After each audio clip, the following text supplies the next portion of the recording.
오늘부터 팔을 한 달 동안은 사도행전을 좀 잠시 멈추고 제사보다 나은 것이라는 주제로 좀 말씀을 나누려고 합니다. 사도행전이 이제 27장, 28장 두 장밖에 안 남았어요. 그래서 8월 한 달간은 우리가 좀 이 말씀을 함께 나누려고 합니다. 앞으로 4주간 하나님은 어떤 예배를 받으시는가 하는 그런 주제의 말씀을 좀 나누게 될 겁니다. 우리는 이렇게 매주 모여서 예배를 드리고 또 한국의 대부분의 교회는 매일 새벽 기도회를 드립니다. 그런데 성경에서는 뜻밖에도 제사보다 나은 것이 있다, 그런 말씀이 있습니다. 사무엘은 순종이 제사보다 낫다라고 말합니다. 다윗은 하나님께서 구하시는 제사는 상한 심령이다, 이렇게 고백을 했죠. 또 호세아에게 하나님께서는 내가 바라는 것은 사랑이지 제사가 아니다, 나를 아는 것이다, 또 이렇게 말씀하셨습니다. 예수님께서는 제자들에게 먼저 형제와 화목하고 와서 예물을 드리라, 그렇게 말씀하셨습니다. 제사를 명령하신 분은 다름 아닌 하나님이십니다. 그런데 우리 하나님께서는 제사보다 나은 것이 있다, 또 그렇게 말씀하십니다. 오늘 본문에서 사울은 하나님께 제사를 드리려고 했습니다. 그것도 가장 좋은 양과 소를 따로 구별해서 남겨두었습니다. 겉으로만 보면 그는 하나님을 위해 더 좋은 제사, 최고의 예배를 준비한 사람처럼 보입니다. 그런데 하나님께서 그 제사를 기뻐하지 않으신다 하십니다. 오히려 사무엘을 통해 사울을 책망하는 말씀을 하시죠. 순종이 제사보다 낫고 듣는 것이 순양의 기름보다 낫다라는 것입니다. 이 말씀에 아마 이스라엘 백성들은 충격을 받았을 겁니다. 왜냐하면 그들에게 이 제사라는 것은 단순한 종교 활동이 아니었기 때문입니다. 제사는 하나님을 만나는 길이었죠. 죄사함을 받는 길입니다. 하나님과의 언약을 새롭게 하는 길입니다. 레위기 전체가 제사에 관한 말씀이잖아요. 출애굽기 뒷부분부터 레위기 전체가 다 제사에 관한 내용입니다.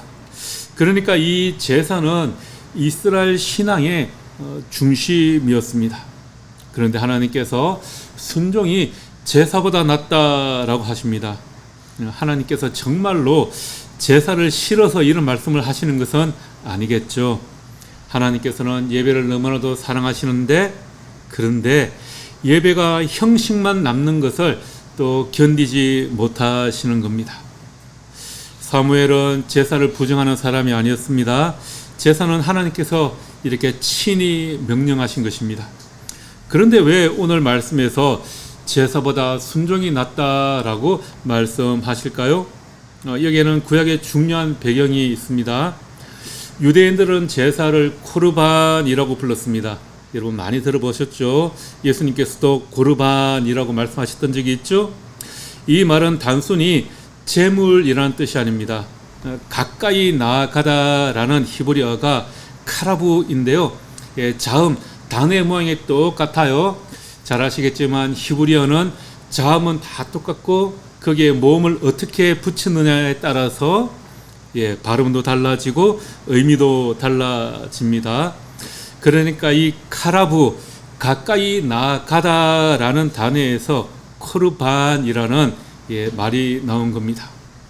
그러니까 제사의 목적은 단순히 짐승을 죽이는 데 있는 것이 아니라 인간이 하나님께 가까이 나아가는 데 있다라는 거죠.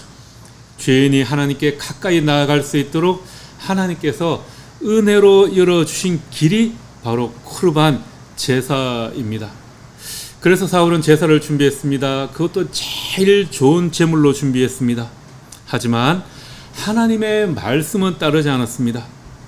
겉으로는 하나님께 가까이 나아가는 것처럼 보였는데 실제로는 하나님과 점점 멀어지고 있었던 거죠. 제사는 드렸지만 하나님께 가까이 나아간 것이 아니라 오히려 더 멀어졌습니다. 그러니까 하나님께서 제사를 거부하신 것이 아니라 하나님께서는 제사의 이 본래의 목적을 회복시키고 싶은 것이죠. 우리가 잘 아는 대로 이스라엘 신앙의 가장 중요한 고백인 쉐마 아시죠? 신명기 6장 4절에 이스라엘아 들으라 쉐마 이스라엘. 이 히브리어에서 쉐마 듣는다는 것은 단순히 소리를 인지하는 것으로 끝나지 않죠. 그것을 듣고 마음에 새기고 삶으로 살아내는 것까지 다 포함됩니다. 그래서 히브리 사람들에게 듣는다라는 것은 곧 순종한다라는 의미입니다. 자, 그렇다면 여러분, 사울이 정말 듣지 못한 것이겠습니까? 오늘 본문을 쭉 훑어보면 15장 말씀을 다 살펴보면 사울은 주님의 말씀을, 하나님의 말씀을 너무 똑똑히 잘 들었습니다. 문제는 들은 말씀을 자기 방식대로 조정했다라는 거죠. 아마 사울은 자신이 억울하다라고 생각할 수도 있을 것 같아요. 사무엘이 찾아와서 책망을 하자 사울이 뭐라고 합니까? 15절에 보면 내가 양떼와 소떼 가운데 가장 좋은 것만 이렇게 주님을 위해서 따로 구별해 두었습니다. 하나님께 제물로 바치기 위한 것입니다. 나머지는 주님의 말씀대로 다 완전히 없애 버렸습니다. 이렇게 이야기하죠. 그리고 21절에도 비슷한 말을 합니다. 내가 주님께서 말씀하신 대로 완전히 없애 버려야 할 양떼와 소떼 가운데 가장 좋은 것만 좀 따로 구별해 왔습니다. 좀 골라냈습니다. 왜냐고요? 하나님께 제물로 바치려고 그랬던 겁니다. 여러분, 겉보기에는 너무 그럴싸하죠. 아니, 좋은 제물을 하나님께 제사로 드리겠다는데 무엇이 문제인가? 이렇게 생각할 수 있습니다. 하지만 사무엘은 사울의 행동이 아니라 그의 속마음을 보고 있었습니다. 자, 주님의 말씀대로 아말렉을 다 무찌른 뒤에 사울이 가장 먼저 한 것이 무엇일까요? 12절 말씀에 보면 자기를 위하여 기념비를 세우고 라고 이야기합니다. 사울이 갈멜에 이르러 자기를 위하여 기념비를 세우고, 고대 근동에서 전쟁에 이기면 자기 이름을 새기는 그 기념비를 세우는 것이 관례였습니다. 사울도 그 관례를 따른 거죠. 하지만 이스라엘에는 이미 다른 종류의 기념비가 있었죠. 여호수아 시대에 백성들이 요단강을 건너오고 난 이후에 길갈에 12개의 돌을 세워 두었습니다. 그 돌은 사람의 이름을 높이기 위한 것이 아니라 하나님께서 행하시는 것을 기념하기 위한 기념비였습니다. 그러니까 같은 성리였지만 전혀 다른 흔적을 남긴 겁니다. 길갈의 돌은 하나님을 기억하는 것이었고요. 사울의 기념비는 사울 자기 이름을 기억하게 만드는 것이었습니다. 사울의 마음은 이미 하나님보다 자기 자신을 향하고 있었던 겁니다. 그 마음은 곧 행동으로 이어지게 되죠. 사무엘이 19절에 뭐라고 책망하고 있습니까? 우리 19절 말씀을 같이 한번 읽어볼까요? 어찌하여 왕이 여호와의 목소리를 청종하지 아니하고 탈취하기에만 급하여 여호와께서 악하게 여기시는 일을 행하였나이까? 우리 개역 개정 성경에는 청종이라고 청종하지 아니하고 라고 번역했는데, 이 청종이라는 단어가 히브리어로 샤마죠. 샤마, 순종, 쉐마하고 같은 말입니다. 또 탈취하기에만 급했다라고 번역되어 있는데, 이건 약탈하는 데만 마음을 쏟았다, 이런 의미입니다. 그러니까 지금 사울은 하나님의 영광보다 자기 이름을 먼저 앞세우고 이제는 하나님의 명령보다 자기 유익을 먼저 계산하는 데만 이 마음이 가 있다, 그런 의미입니다. 제사를 드리면 제물의 일부는 하나님께 태워서 드리고 나머지는 제사를 드리는 사람들이 나누어 먹습니다. 자, 그러니까 한번 생각을 해보십시오.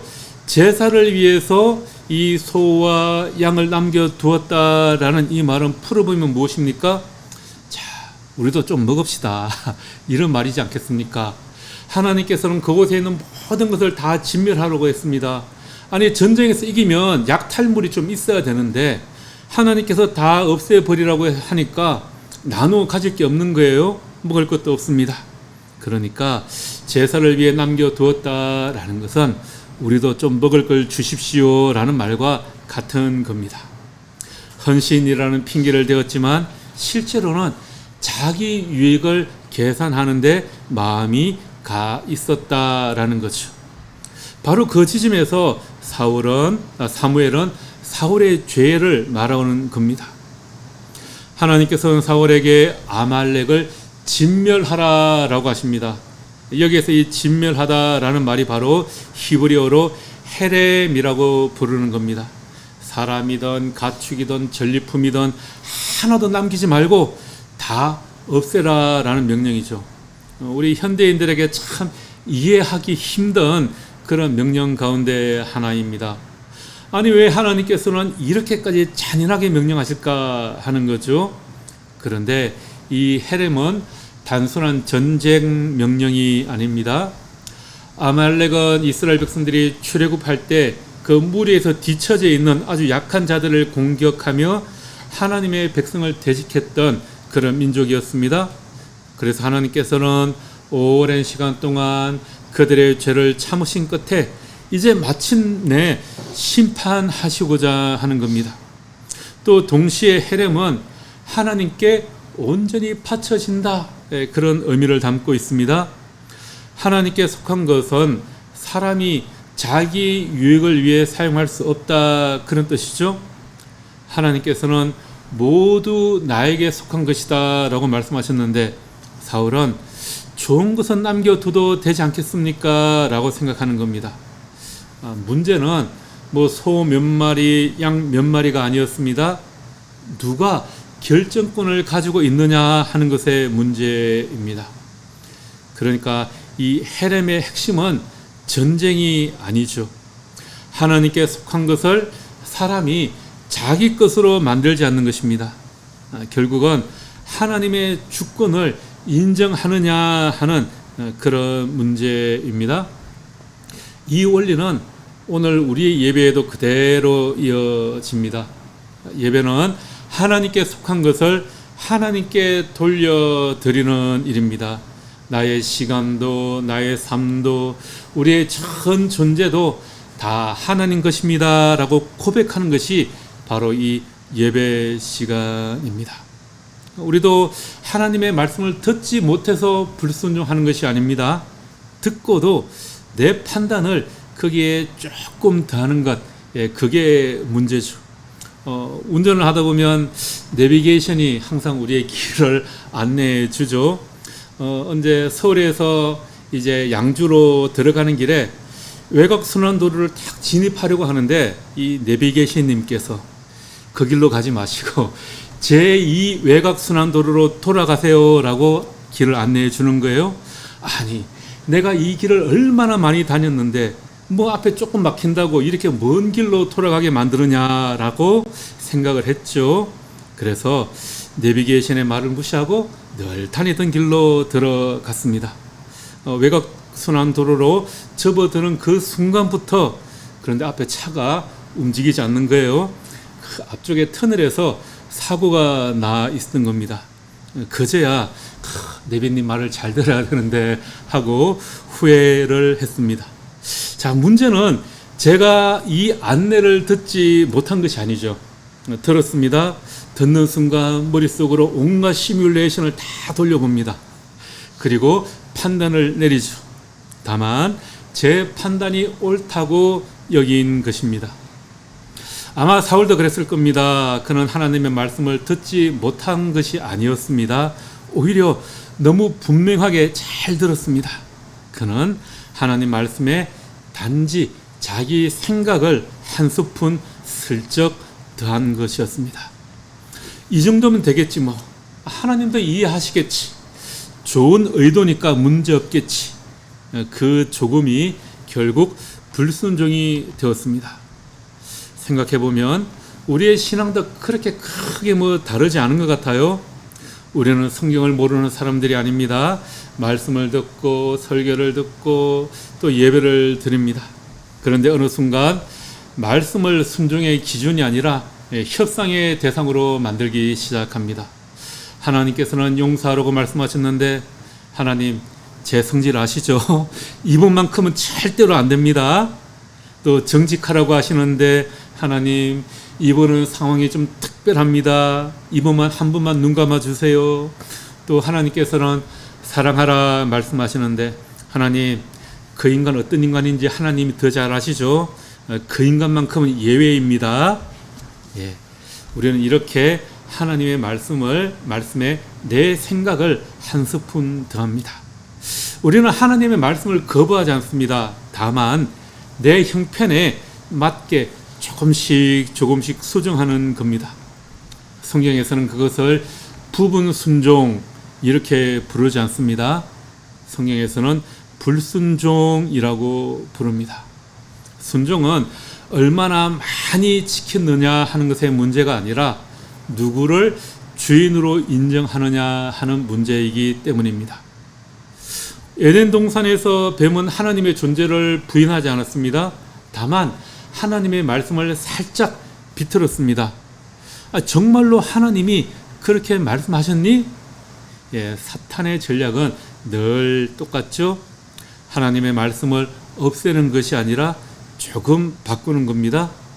그래서 신명기 4장 2절에 뭐라고 말씀하고 계십니까? 내가 당신들에게 명령한 말에 한마디도 더하거나 빼서는 안 됩니다. 그렇게까지 이야기를 하고 있습니다. 순종은 하나님의 말씀에 무엇을 더하거나 빼는 것이 아닙니다. 있는 그대로 받아들이는 겁니다. 사무엘은 더 강하게 말하죠. 23절에 뭐라고 합니까?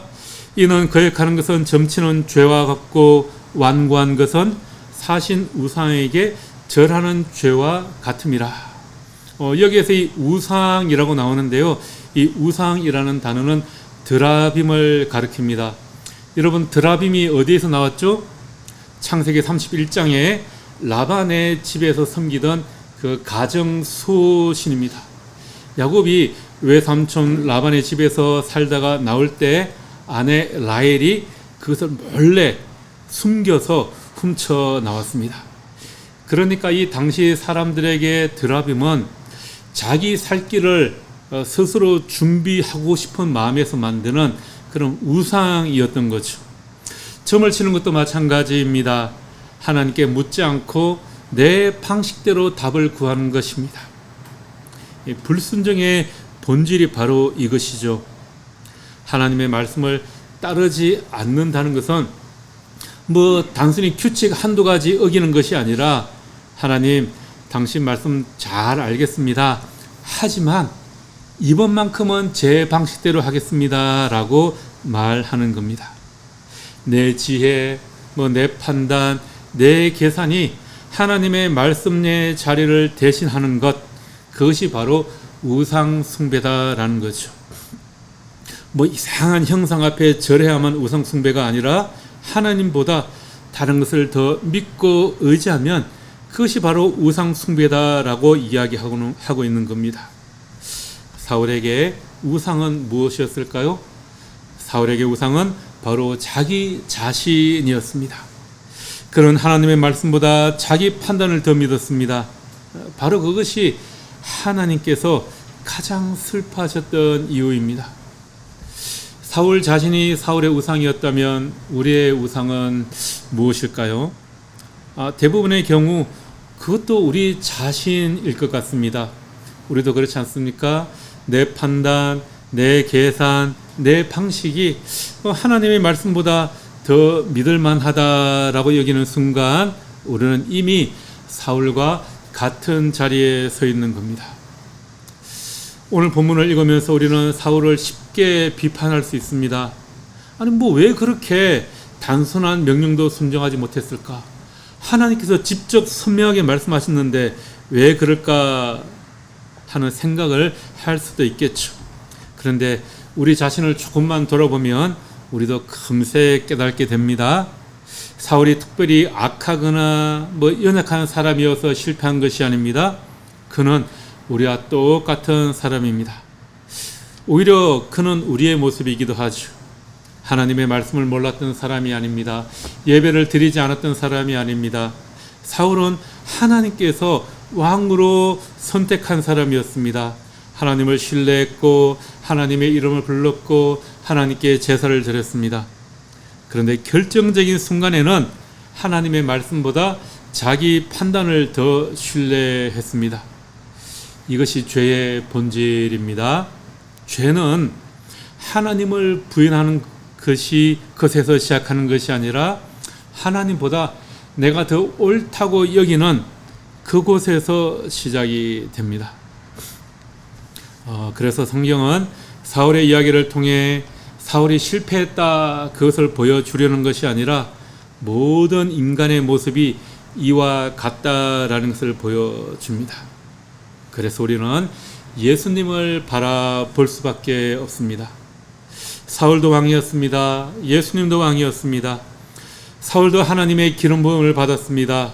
예수님도 성령으로 기름 부음 받으신 메시아이십니다. 두 왕 모두 하나님의 부르심을 받았지만 두 사람의 길은 완전히 달랐습니다. 사울은 하나님의 말씀 앞에서 자기 생각을 더했습니다. 예수님은 하나님의 뜻 앞에서 자기 생각을 온전히 다 내려놓으셨습니다. 그 차이가 가장 선명하게 드러나는 부분이 어디입니까? 겟세마네 동산이죠. 십자가를 앞두신 예수님께서 깊은 고뇌 가운데 기도하십니다. 아버지, 만일 할만하시거든 이 잔을 내게서 지나가게 하옵소서. 예수님도 참 사람이셨기 때문에 아마 그 고난을 피하고 싶으셨던 것 같습니다. 그런데 예수님의 기도는 거기에서 멈추지 않으셨습니다. 곧이어 또 이렇게 고백하셨죠. 그러나 내 뜻대로 마시옵고 아버지의 뜻대로 하옵소서. 사울은 하나님의 뜻에 내 생각을 더했습니다. 예수님은 내 생각을 하나님의 뜻 아래 온전히 내려놓으셨습니다. 사울은 제사를 핑계로 온전한 순종을 포기했습니다. 예수님은 완전한 순종을 위해 자기 자신을 제물로 하나님께 드렸습니다.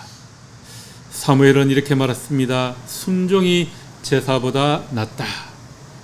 예수님은 순종하셨고 그 순종의 절정에서 자기 자신을 제물로 드리셨습니다. 예수님은 자신의 완전한 순종으로 그의 삶과 예배를 하나로 이어주신 것입니다. 그래서 히브리서 10장 10절에 이렇게 설명합니다. 그 뜻을 따라 예수 그리스도의 몸을 단번에 드리심으로 우리가 거룩함을 얻었노라. 구약의 제사는 매번 반복되었습니다. 죄를 지을 때마다 제사를 드려야 했습니다. 이와 달리 예수님의 제사는 단 한 번으로 완전해졌습니다. 하나님께서 찾으셨던 그것은 수많은 피의 제사가 아니라 완전한 순종이었기 때문입니다. 예수님께서는 그 순종을 끝까지 이루셨습니다. 로마서 12장에 보면 바울은 예배에 대해서 이렇게 말씀하고 있죠. 로마서 12장 1절에 그러므로 형제들아 내가 하나님의 모든 자비하심으로 너희에게 권하노니 너희 몸을 하나님이 기뻐하시는 거룩한 산 제물로 드리라. 이는 너희가 드릴 영적 예배니라. 여기서 이 바울이 말하는 이 예배는 어디서 갑자기 새로 튀어나온 새로운 예배를 말하는 것이 아닙니다. 사무엘이 말했던 것, 예수님께서 이루신 것, 그것을 이제 교회가 살아내야 한다라고 말하는 겁니다. 하나님께서는 더 이상 양과 소라는 제물을 찾지 않으십니다. 그리스도 안에서 살아가는 온전한 예배자의 삶을 찾으시는 것입니다. 예수님께서 완전한 순종으로 이 참된 예배를 이루셨습니다. 이제 그 순종 안에 있는 우리는 더 이상 짐승을 제물로 드리는 사람이 아니라 우리 삶으로 하나님을 예배하는 사람입니다. 그래서 바울이 너희 몸을 하나님이 기뻐하시는 산 제물로 드리라 라고 권면하고 있는데, 이 말의 뜻이 무엇이냐? 제물, 짐승을 드리는 것이 아니라 우리의 삶이 하나님 앞에서 예배자의 모습이 되어야 한다라는 겁니다. 순종이 제사보다 낫다, 이 말은 제사의 의미를 깎아내리는 말이 아니죠. 번제는 자신을 온전히 태워드리는 헌신의 표시입니다. 속죄제는 그 짐승의 죽음을 보며 내 죄를 뉘우치고 회개하는 통로였습니다. 제사는 이렇게 이스라엘 백성들에게 신앙의 정수였습니다. 다만 하나님께서 원하시는 것은 그 제사라는 외적인 형식이 아니라 그 형식과 어울리는 삶을 살라라는 겁니다. 하나님께서는 주일에 우리가 이렇게 교회에 모여서 드리는 예배, 이 한 시간만을 보지 않으십니다. 삶으로 하나님께 순종하며 살아온 사람이 제단 앞에 설 때 그 예배가 의미 있는 겁니다. 반대로 한 주 동안, 일주일 동안 하나님 없이 내 생각대로 내 마음대로 살다가 주일에만 경건한 모습으로 딱 이 자리에 서면 그 예배는 점점 더 형식이 되어 갑니다. 우리의 몸은 지난 한 주간의 삶을 다 기억하고 있는데 갑자기 마음만 예배하려고 하니까 예배가 기쁨이 아니라 견딤이 되는 것이죠. 순종이 제사보다 낫다라는 것은 순종으로 이어지는 예배, 삶과 하나 된 예배를 찾으신다라는 그런 의미입니다. 사울의 문제는 제사를 드리지 않는 것이 아니었습니다. 순종 없는 제사였습니다. 주님께서는 분명히 말씀하십니다. 순종이 제사보다 낫다. 우리가 이 말씀을 생각하면 이제 사울을 쉽게 비난할 수가 없죠. 우리도 하나님의 말씀을 알면서도 순종하지 못할 때가 너무나도 많기 때문입니다. 그래서 우리에게는 예수 그리스도가 필요합니다. 예수님의 삶은 처음부터 끝까지 하나님의 뜻을 이루는 삶이었습니다. 성육신으로 이 땅에 오신 것도, 공생애를 사신 것도, 마침내 십자가에서 못 박혀 돌아가신 것도 모두가 다 하나님의 뜻을 온전히 이루기 위한 길이었습니다. 그리고 예수님은 우리가 끝내 이루지 못한 그 순종을 온전히 이루셨습니다. 우리는 우리의 순종으로 하나님께 나아가는 사람이 아닙니다. 그리스도의 완전한 순종을 힘입어 하나님께 나아가는 존재입니다. 그리고 그 은혜를 아는 사람은 주일에 이 한 시간 예배 드리는 것으로 끝내려 하지 않습니다. 감사함으로 순종하며 일주일을 살아가게 됩니다. 그것이 바로 하나님께서 기뻐하시는 예배입니다. 우리의 삶이 그렇게 하나님께 드려지는 예배가 되기를 소망합니다. 예배는 어떤 거창한 일에서 시작되지 않습니다. 이미 하나님께서 말씀하신 것에 이렇게 응답하는 것입니다. 주님, 내가 들었으니 이제 그 말씀대로 살겠습니다. 이번 한 주간 말씀 앞에 순종함으로 우리의 삶의 예배를 드리는 저와 여러분이 되기를 주님의 이름으로 축복하며 기도합니다. 기도하겠습니다.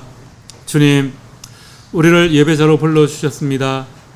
우리가 말씀을 듣는 것에서 끝나는 것이 아니라 그 말씀에 순종하는 삶을 살기로 다짐합니다.